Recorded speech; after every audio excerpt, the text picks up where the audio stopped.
Let's adjust this. That didn't work. A tad. Is it because it's because I'm sitting on the floor? Well, now you know I'm on the floor. So why does this matter? Doesn't matter? Do you feel differently about me because of this? Hey guys, welcome back to my channel. My name is Summer Myers, and today we're talking about something called deschooling. And we're gonna break it down exactly what is deschooling and why you should do it. If you are transitioning from a traditional school setting, such as public school, such as private school, such as charter school, you've sent your kids off, and now you're taking them back into your home to homeschool them, then the first thing you need to do before you even dive into curriculum and dive into research, stop it right now. The thing to do first is to deschool.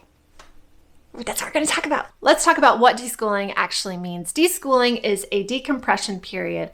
This time when you are transitioning from a traditional school setting into a homeschool setting.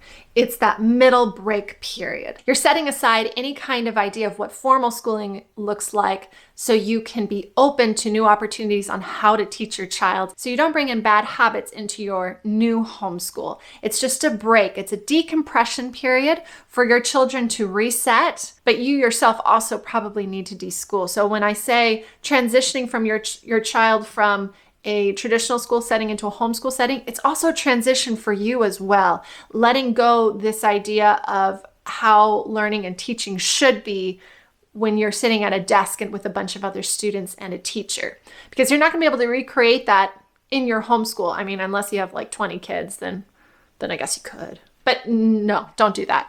During this transition time, deschooling is a new way of opening up yourself to possibilities of how learning is going to take place in your home.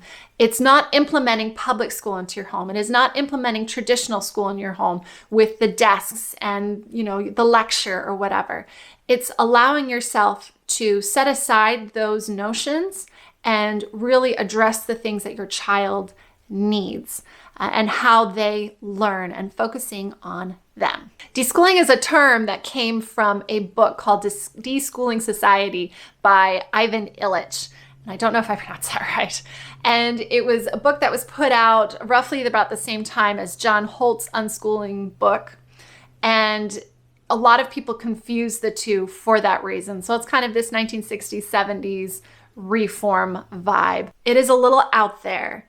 His ideas were he wanted to dismantle completely all public school systems. He thought institutions of education were nonsense, that children learn best independently. Today, when we talk about deschooling, it's been adopted by the homeschooling community more as this transition period where we are learning about our children and we get a chance to separate ourselves from formal education into independent and also personal education that fits your child completely.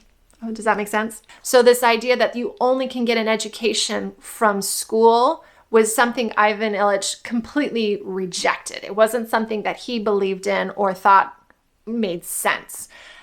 And for me personally, I think schooling comes in many different ways. Learning comes in many different ways. And for a lot of families, they are blessed that they can homeschool, and for some families, they can't. I feel like sometimes there's a little undercurrent of if you don't do this for your kid, then a little guilt shaming, a little, parent shaming. That's not my jam. I don't believe that. I feel like homes, families, they all come in all shapes, colors, and sizes, and they shouldn't be discriminated against because they don't do it the way I do it. And I'm just grateful to live in a place where I can homeschool, and I'm given the freedom to do so. Read this book with the thought in mind that he was a little bit of a radical and that it's okay.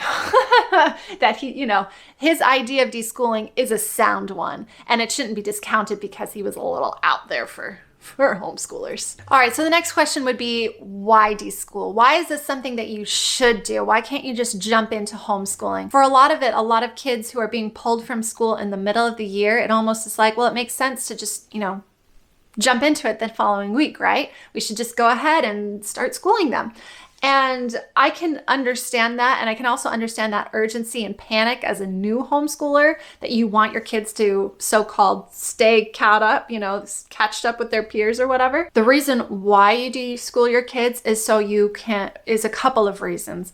One, you form a bond with your kids. You're redeveloping your relationship with them. They see you usually only in the evenings when they get home and they're tired and they have to do homework and they've got a million of their responsibilities, and you're on the fast track because you got to take them to soccer practice, swim practice, ballet lessons, piano lessons, whatever. They've got a million and one places to be. So when you're homeschooling, you're almost putting a halt to all of that scheduling. You're stopping it. There's nothing that is interrupting your time with your kid. It's just a mano. And for that reason, it's very important that you develop a relationship with them, not a forced one, not one that just happens overnight, but hey, I'm your mom and I am hanging out with you all day. What do you like to do? How long do you sleep in it during the day? What are your favorite snacks? What kind of books do you like reading? You're rekindling a relationship with them. And if you are married or if you are in a successful relationship with a partner, those relationships take work. It's the same thing with your kid. Just because they're your kid, they don't gotta like you. In order for your school to be a success, you need to redevelop that relationship. Hear what they're saying, care what they're saying, be interested in what they are saying and what they think and care about. And that will help your schooling flow so much easier. And that is why it's so important to deschool. Another reason why it's important to deschool is also to observe your kids. How do they learn? What are they interested in? And it's also just taking a step back from them and observing them as a person. What kindles their interest? What gets them bored? And that sounds weird, just sitting around doing nothing. That's what gets you bored. But sometimes it's not that. If you go to a museum and your kid walks around bored, okay, well, we got to figure out another way to rekindle your interest. If your kid goes to a library and they just sit down and they're like, why are we even here? You got to find another way to rekindle their interest.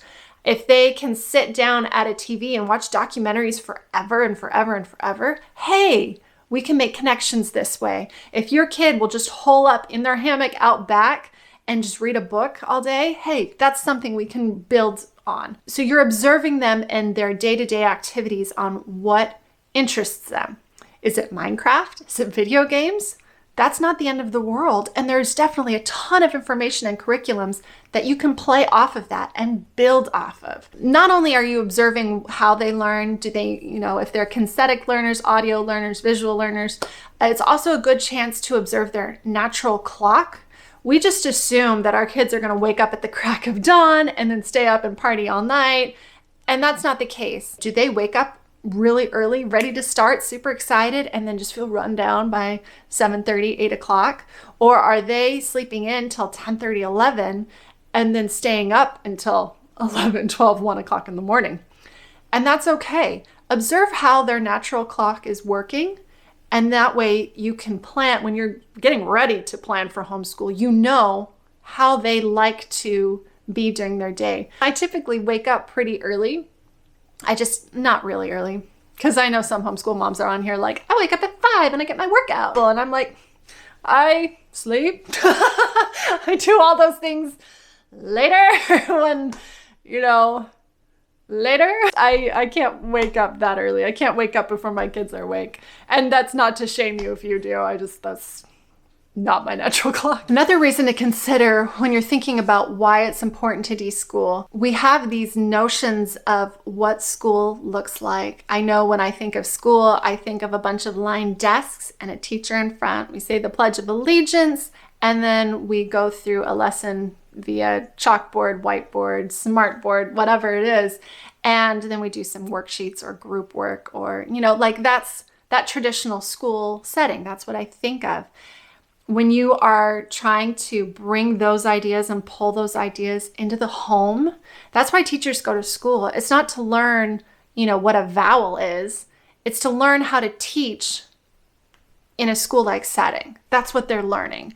And to try to implement that in the home, it's not going to work.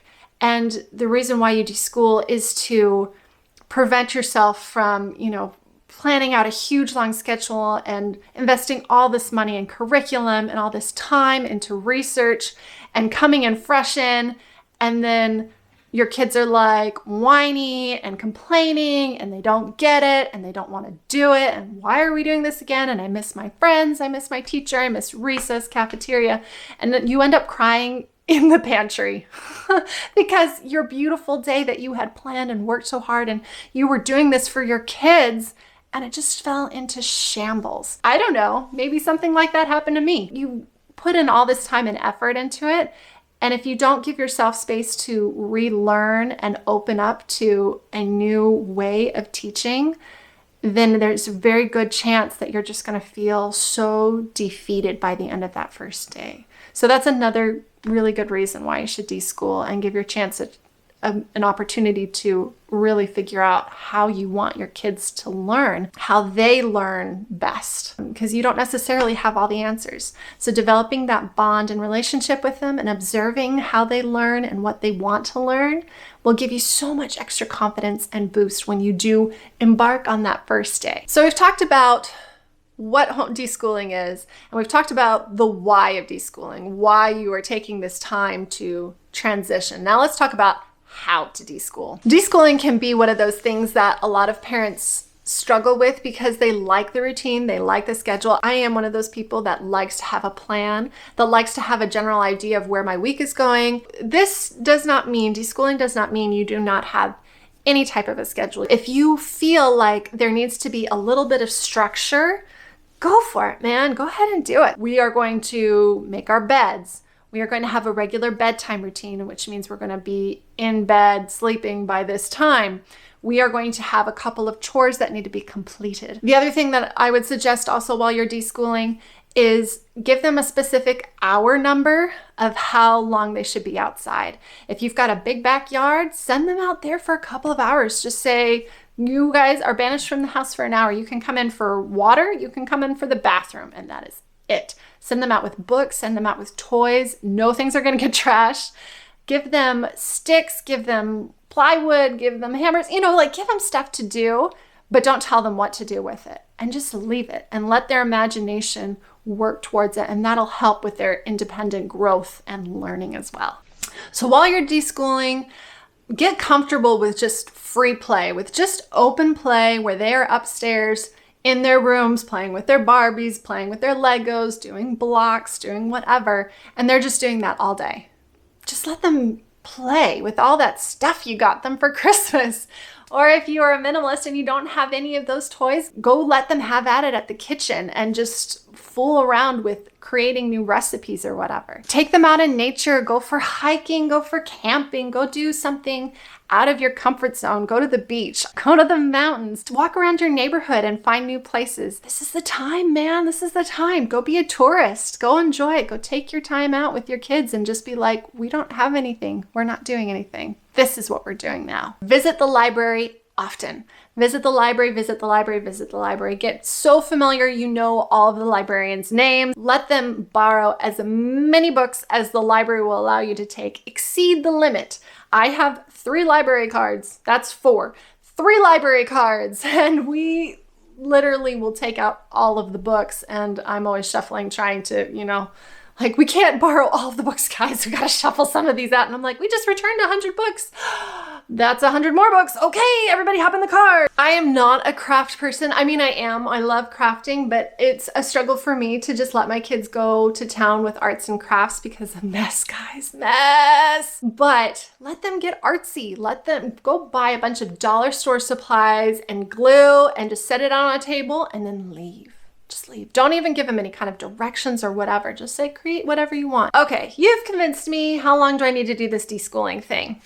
Well, let me tell you, I don't have an answer for you. So deschooling is one of those things that is very personal. I've heard parents vehemently say, do not do this during the summer break. And I'm like, why not? I've also heard parents say 1 month for every year that they were in traditional schooling. But what about kids who were doing traditional schooling until they were in high school? I mean, are you really going to take an entire year off? I mean, I guess you could. I mean, that's unschooling. You could just go straight into that. It's mostly just until you feel ready. And I can't give you a clear indication beyond that. If you really want a set number, I would say 1 month for every year that they were in school, up to 3 months. So maybe not past the 3-month mark. But it's really just, I feel like they are ready for it and I'm ready to give it to them. Don't hold yourself back if you're like, wait, the 3-month mark isn't up, you know, like go ahead and do it. If you feel ready, if you feel like this is it, and I've got it and I know what we are doing and how we're going to do it. Deschooling is so important because you're reforging that bond with your kid. And I know I've said that several times in this video, but there's something to be said about enjoying being with your kids again and remembering what they did. You can hear all of my kids coming in from being outside. Henry knows. Peekaboo! What you doing? Were you outside? Uh-huh. Yeah? Oh, you're wet! You're wet. Did you play in the mud? Yes. Mommy's filming. Oh, yeah. Thank you guys so much for coming today. That is it for me. I need to get going because I've got stuff to do. If you liked this video, please hit that like button, subscribe so we can get to know each other, and, you know, leave a comment. Tell me what else you'd like to hear about homeschooling. I'm happy to oblige. Take it easy, guys. Bye. All right. Oh, Kelly cat. Yeah, what you doing? Let's see. Hello. I'm so fat. Here, kitty. I found a rubber band. You missed it. Oh, no, I'm covered in hair. Covered in hair. This isn't comfortable. I'm sorry. Oh, my foot is asleep.